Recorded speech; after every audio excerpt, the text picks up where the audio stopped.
YCP Rajya Sabha సభ్యుల సంఖ్య క్రమంగా తగ్గుతూ వస్తోంది.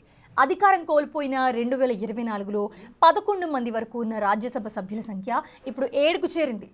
4 సభ్యులు పార్టీకి రాజ్యసభ సభ్యత్వానికి రాజీనామా చేశారు. అందులో 3 ఇప్పటికే భర్తీ అయ్యాయి. తాజాగా విజయసాయిరెడ్డి కూడా రాజీనామా చేయడంతో ఆ పదవిని కూటమి ప్రభుత్వం ఎవరితో భర్తీ చేస్తోంది? 3 మిత్రపక్షాల్లో ఆ సీటు కోసం ఆశావాహులు ఎక్కువగా కనిపిస్తుండడం, పెద్దల సభలో అడుగుపెట్టింది ఎవరన్నది ప్రస్తుతం ఆసక్తికరంగా మారింది.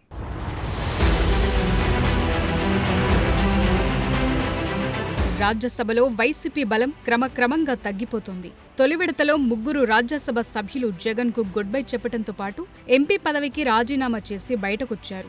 మోపిదేవి వెంకటరమణ, బేద మస్తాన్రావు, ఆర్ కృష్ణయ్యలు వైసీపీని వీడిన తరువాత విజయసాయిరెడ్డి ఇప్పుడు ఆ లిస్టులో చేరారు. దాంతో పెద్దల సభలో వైసీపీ బలం 11 నుంచి 7కు పడిపోయింది. బేద మస్తాన్రావు, సానా సతీష్ బాబులు టీడీపీ నుంచి, ఆర్ కృష్ణయ్య బీజేపీ నుంచి ఖాళీ అయిన సీట్ల నుంచి రాజ్యసభకు ఎన్నికయ్యారు.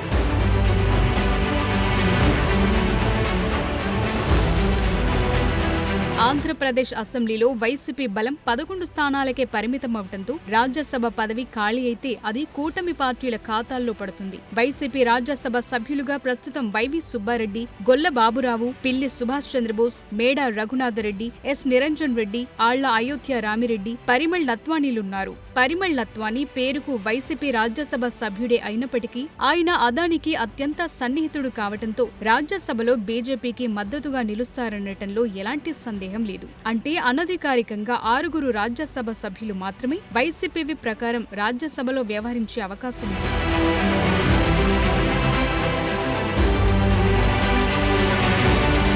అయితే ఆ 6 సభ్యుల్లో వైసీపీకి గట్టిగా ఉండేది 4 అంటున్నారు. అందులో వైవి సుబ్బారెడ్డి, గొల్ల బాబురావు, నిరంజన్ రెడ్డిలు, పిల్లి సుభాష్ చంద్రబోసులు మాత్రమే పార్టీలో కొనసాగే అవకాశాలున్నాయని వైసీపీ నేతలే లెక్కలేసుకుంటున్నారు. వైవి సుబ్బారెడ్డి పార్టీ అధినేత వైఎస్ జగన్ కు బాబాయి కావడంతో ఆయన పార్టీని వీడే అవకాశాలు లేవన్న అంచనా ఉంది. అలాగే గొల్ల బాబురావు కూడా తొలి నుంచి జగన్ కు ఆత్మీయుడు కావడంతో ఆయన కూడా వెళ్లే అవకాశాలు లేవు. పిల్లి సుభాష్ చంద్రబోస్ సైతం జగన్ కు అత్యంత సన్నిహితుడు. ఆయన పార్టీ మారే అవకాశం లేదంటున్నారు. నిరంజన్ రెడ్డి న్యాయవాది కావటంతో ఆయన పార్టీని వీడే అవకాశాలు లేవు. జగన్ కేసులన్నీ ఆయనే చూస్తారు.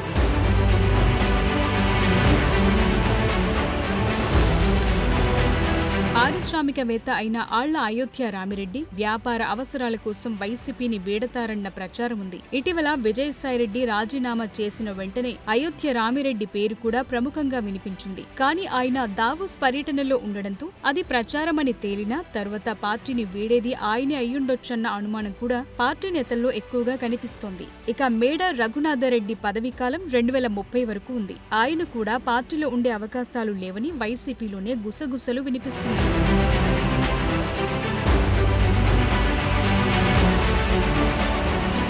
అదలా ఉంటే ప్రస్తుతం విజయసాయిరెడ్డి రాజీనామాతో రాజ్యసభలో ఏపీకి సంబంధించి ఒక స్థానం ఖాళీ అయింది. ఈ సీట్ కోసం కూటమిలోని 3 పార్టీల్లో ఆశావహుల లిస్టు పెద్దగానే కనిపిస్తోంది. ముఖ్యంగా టీడీపీలో ఆ స్థానం కోసం అనేక మంది నేతలు ఎదురు చూస్తున్నారు. తెలుగుదేశం నుంచి రాజ్యసభ స్థానం ఆశిస్తున్న వారిలో మాజీ ఎంపీ కనమేడల రవీంద్రబాబు, మాజీ మంత్రి దేవినేని ఉమా, చింతకాయల విజయ్, బుద్ధ వెంకన్న, పిఠాపురం వర్మ ముందు వరుసలో కనిపిస్తున్నారు.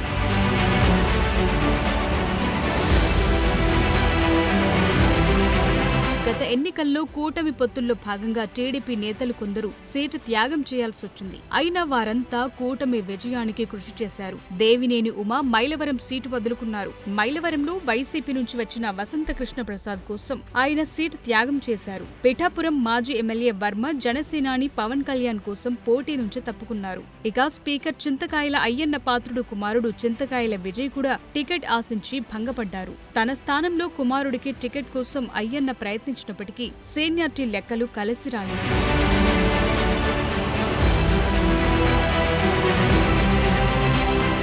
రాజ్యసభ మాజీ సభ్యుడు కనకమేడల రవీంద్రబాబు కూటమి ప్రభుత్వం ఏర్పడగానే తన పదవి రెన్యువల్ అవుతుందని భావించారు. 2019 ఎన్నికల తరువాత టీడీపీ రాజ్యసభ సభ్యులు సుజనా చౌదరి, టీడీ వెంకటేష్, సీఎం రమేష్, గరికపాటి రామ్మోహన్ రావులు బీజేపీలో చేరినప్పటికీ కనకమేడల ఒక్కరే తన పదవీకాలం ముగిసే వరకు టీడీపీలో కొనసాగారు. మొదటి విడతలో వైసీపీ ఎంపీలు 3 రాజీనామా చేసినప్పుడు తనకు అవకాశం దక్కుతుందని ఆయన భావించారు. అయితే ఈక్వేషన్లు కుదరకపోవడంతో ఈసారైనా ఛాన్స్ దక్కుతుందన్న ధీమాతో ఉన్నారట.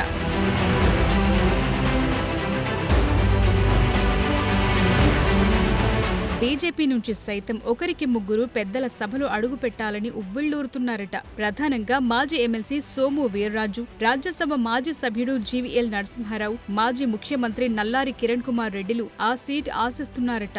గతంలో బీజేపీ రాష్ట్ర అధ్యక్షుడిగా పనిచేసిన సోము వీర్రాజుకు అధ్యక్ష బాధ్యతల నుంచి దిగిపోయాక ఎలాంటి పదవి దక్కలేదు. అలాగే గత ఎన్నికల్లో సీట్ కూడా దక్కలేదు. జీవీఎల్ రాజ్యసభ పదవీకాలం పూర్తయ్యాక మరోసారి పొడిగించలేదు. అలాగే విశాఖ సీట్ కోసం ప్రయత్నించి భంగపడ్డారు. కిరణ్ కుమార్ రెడ్డి గత ఎన్నికల్లో రాజంపేట ఎంపీగా పోటీ చేసి ఓడిపోయారు.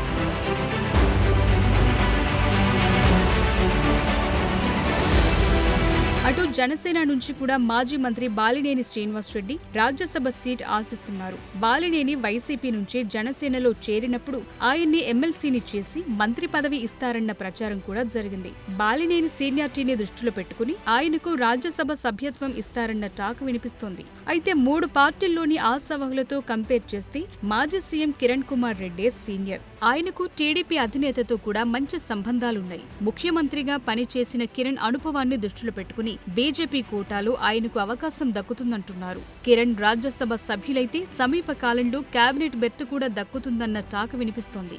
ఆ లెక్కలతో కిరణ్ అభ్యర్థిత్వంపై 3 పార్టీల్లో అభ్యంతరాలు ఉండవన్న అభిప్రాయం వ్యక్తమవుతోంది.